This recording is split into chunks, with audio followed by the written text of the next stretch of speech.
Hello students, good morning. आज की class में हम पढ़ेंगे अभाज्य गुणनखंड प्राइम फैक्टराइजेशन। ये क्या होता है और ये हमारे लिए किस प्रकार से उपयोगी है। आइए देखते हैं अभाज्य गुणनखंड के बारे में कि अभाज्य गुणनखंड क्या होता है। देखिए, पहले मैं इसका अर्थ समझा देता हूँ आपको कि प्राइम फैक्टर क्या होते हैं और इसका नामकरण ये किस प्रकार से हुआ। देखिए एक बार, अभाज्य गुणनखंड, इसका अर्थ ये होता है गुणन प्लस खंड। इसका अर्थ होता है गुणा में खंड करना, मतलब पार्ट इन मल्टीप्लाई। ठीक है, मतलब मल्टीप्लाई के रूप में किसी संख्या के पार्ट करना। अब कौन सी संख्या लेनी है, कौन सी संख्या लेनी है आपको? अभाज्य संख्या। कौन सी संख्या लेनी है? अभाज्य संख्या। अभाज्य जो अंक होते हैं, अंकों के गुणा में खंड करना, गुणा के रूप में इनको लिखना या खंड करना अभाज्य गुणनखंड कहलाता है। ठीक है, जब हम अभाज्य गुणनखंड करते हैं, प्राइम फैक्टर का जब हम करते हैं तो केवल अभाज्य अंकों को ही हम काम में लेते हैं। ठीक है, केवल अभाज्य संख्या कौन सी होती है, इसको आपने पिछली क्लास में पढ़ा था, जैसे 2, 3, 5, 7, जो केवल खुद के पहाड़े में आती है या केवल जिनमें एक का डिवाइड होता हो, उसे हम बोलते हैं अभाज्य संख्या। और जब हम अभाज्य गुणनखंड करते हैं, प्राइम फैक्टराइजेशन करते हैं, तो केवल अभाज्य संख्याओं को ही हम काम में लेते हैं। ठीक है, अब देखिए किस प्रकार से करते हैं। आपको केवल अभाज्य गुणनखंड में अभाज्य संख्याएं ही काम में लेती हैं। ठीक है, अब देखिए फॉर एग्जाम्पल हम लेते हैं, जैसे 36 लेते हैं। 36 सबसे पहले इसमें आप केवल अभाज्य संख्या काम में लेती है, ये आपको क्लियर है। अब अभाज्य संख्या लिख लेता हूं एक बार दोबारा से। अभाज्य संख्याएं, इसको हम बोलते हैं प्राइम नंबर। ये होती है 2, 3, 5, 7, इसके बाद 11, 13, इसके बाद में 17, 19 एंड दैट्स ऑल। इस प्रकार से अभाज्य संख्याएं चलती जाती है। और जब हम अभाज्य गुणनखंड करते हैं तो केवल इन्हीं अंकों को काम में लेते हैं। जब तक 2 से डिवाइड होगा तब तक हम 2 का डिवाइड करते रहेंगे। जब 2 का डिवाइड नहीं हो तब हम फिर 3 पर आएंगे। जब 3 का भी डिवाइड बंद हो जाए तब हम 5 पे आएंगे। इस प्रकार इसी क्रम में 2 से नीचे की तरफ हम आते हैं और एक एक अंक का हम जांच करके देखते हैं कि इसका डिवाइड होगा या नहीं होगा। जब तक 2 से डिवाइड होगा तब तक आपको 2 से ही डिवाइड करते रहना है। जब 2 का डिवाइड होना बंद हो जाए, मतलब 2 का भाग जाना बंद हो जाए, तभी हम 3 पर आएंगे, उसके बाद 5 को लेंगे, फिर उसके बाद 7 को लेंगे। अब देखिए यहाँ पे 36 है, इसके लास्ट में क्या है, यहाँ पर 6 है। तो आपको पता है लास्ट में अगर 2, 4, 6, 8 या 0 हो तो 2 से डिवाइड हो जाती है। तो इस संख्या में 2 का पूरा पूरा भाग जाएगा। इसको देखेंगे हम सबसे पहले 2 को, इसमें 2 का भाग जा रहा, तो हम 2 से डिवाइड करेंगे, इसको तो आएगा यहाँ पे 18। अब देखिए दोबारा वापस हो सकता है इसमें 2 का डिवाइड ज्यादा हो तो पहले 2 से ही डिवाइड करेंगे। ऐसा नहीं है कि हम पहले 3 से डिवाइड कर दें। आप कहेंगे इसमें 3 का भी डिवाइड हो रहा, ठीक है, ये हम पहले 3 से डिवाइड नहीं करेंगे। नियम के मुताबिक पहले हम 2 से ही डिवाइड करेंगे जब तक 2 से डिवाइड होती रहती है। तो 2 का डिवाइड किया, यहाँ पे 9, फिर 9 में फिर देखेंगे 2 का डिवाइड हो रहा है नहीं हो रहा, तो 2 का डिवाइड अब इसमें नहीं हो रहा। अब जब 2 का डिवाइड नहीं हो रहा हो फिर हम किसको देखेंगे, 3 को। अब हम देखते हैं 3 से डिवाइड होगा या नहीं होगा। मैंने लिया 3 का इसमें डिवाइड करेंगे 9 में तो 3 बार जाएगा, फिर 3। ठीक है, अच्छा। अब इनको सबको, जो आपको अभाज्य संख्या जो प्राप्त हुई है, इनको हम मल्टीप्लाई करते हुए लिख देते हैं। मैं लिखा 2 × 2 × 3 × 3। ये इस 36 के क्या हो गए, अभाज्य गुणनखंड हो गए। अभाज्य गुणनखंड हो गए। अब अगर आपको जांच करनी हो कि मैंने जो अभाज्य गुणनखंड किए हैं वो मेरे सही भी है या गलत है, तो आप क्या काम करेंगे, इन सबको मल्टीप्लाई करके चेक करेंगे। सबको मल्टीप्लाई करने पर वापस से आपको 36 प्राप्त हो जाएगा। इन सबको अगर आप मल्टीप्लाई करेंगे वापस कितना आ जाएगा आपके पास में, 36।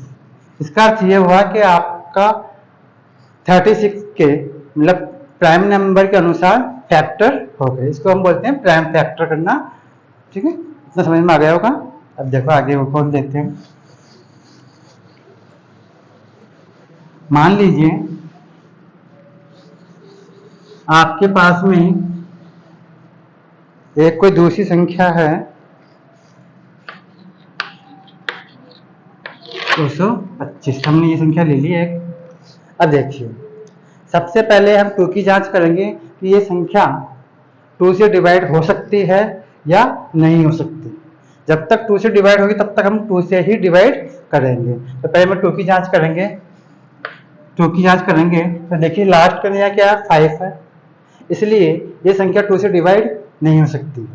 ये 2 से डिवाइड नहीं होगी क्योंकि इसके लास्ट में क्या 5 आ रहा, इसलिए 2 से डिवाइड नहीं होगी। तो हम देखते हैं 3 पर। 3 का नियम क्या बताया था मैंने आपको, जो भी संख्या दे रही हुई है उसके अंकों को आप ऐड कर लीजिए, मतलब उसको जोड़ लीजिए अंकों को। अगर उस योगफल में 3 का भाग चला जाए तो पूरी संख्या में 3 का भाग चला जाएगा। यहाँ ऐड करेंगे तो 5 और 2 7 2 9, यहाँ पे 9 आ रहा है, इसलिए ये संख्या 3 से डिवाइड हो जाएगी। अब आप 3 का भाग इस संख्या में ले लीजिए, पूरा पूरा जाएगा। तो यहाँ हो जाएगा 7 बचेगा 1, यहाँ जाएगा 5। ठीक है, मतलब 3 का डिवाइड करेंगे आप 225 में, मतलब 2 to 5 में, तो आपको प्राप्त होगा 75। अब देखिए, अब वापस आपको 2 को नहीं देखना, ठीक है, अब नीचे चलना आपको। 2 का डिवाइड जब पहले ही नहीं हुआ तब कहाँ से होगा, अब भी नहीं होगा। अब आपको 3 की दोबारा देखना कि 3 से डिवाइड हो सकती है या नहीं हो सकती संख्या। ठीक है, तो यहाँ पे 7 और 5 कितना होता है, 12 होता है, मतलब 12 होता है। 7 और 5 12 होता है, 12 होता है। तो 12 3 से डिवाइड होता है, इसलिए संख्या 3 से डिवाइड हो जाएगी। तो हम 3 से डिवाइड करेंगे, आएगा 25। अब देखिए फिर 3 से याद कीजिए, देखिए हो जाएगा कि 3 से डिवाइड, तो 25 है, 25 3 से डिवाइड नहीं होगा।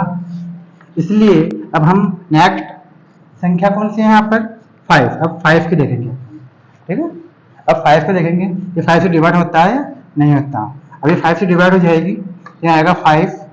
अब 5 पे आ गया, अब 5 तो 5 से ही डिवाइड होगा 1 टाइम। अब इन सबको अब मल्टीप्लाई के रूप में लिख लीजिए। तो यहाँ पे 225 है, इसके अभाज्य गुणनखंड हो गए 3 × 3 × 5 × 5, ये इसके अभाज्य गुणनखंड हो गए। ठीक है, इसीलिए इसका नाम पड़ा है प्राइम फैक्टराइजेशन, यानी अभाज्य गुणनखंड। मतलब अभाज्य संख्याओं को ही गुणा के रूप में खंड करके लिखा जाता है, इसका नाम ही अभाज्य गुणनखंड होता है। हमने इसके अभाज्य गुणनखंड किए हैं। ये क्या है, अभाज्य गुणनखंड। और अभाज्य गुणनखंड में केवल अभाज्य संख्याएं ही काम में ली जाती है। ठीक है, इसीलिए इसका नाम क्या पड़ता है, अभाज्य गुणनखंड। देखिए अभाज्य गुणनखंड 3 भी अभाज्य संख्या है, 5 भी अभाज्य संख्या है, इसलिए इसका नामकरण हुआ था अभाज्य गुणनखंड। एक और लिखते हैं, आप इनको मल्टीप्लाई करके चेक कर सकते हैं कि आपका आंसर सही है या गलत है, कहीं कोई गलती तो नहीं कर दी। हो सकता है आपने डिवाइड करने के अंदर कोई गलती कर दी हो। ठीक है, एक और लेते हैं।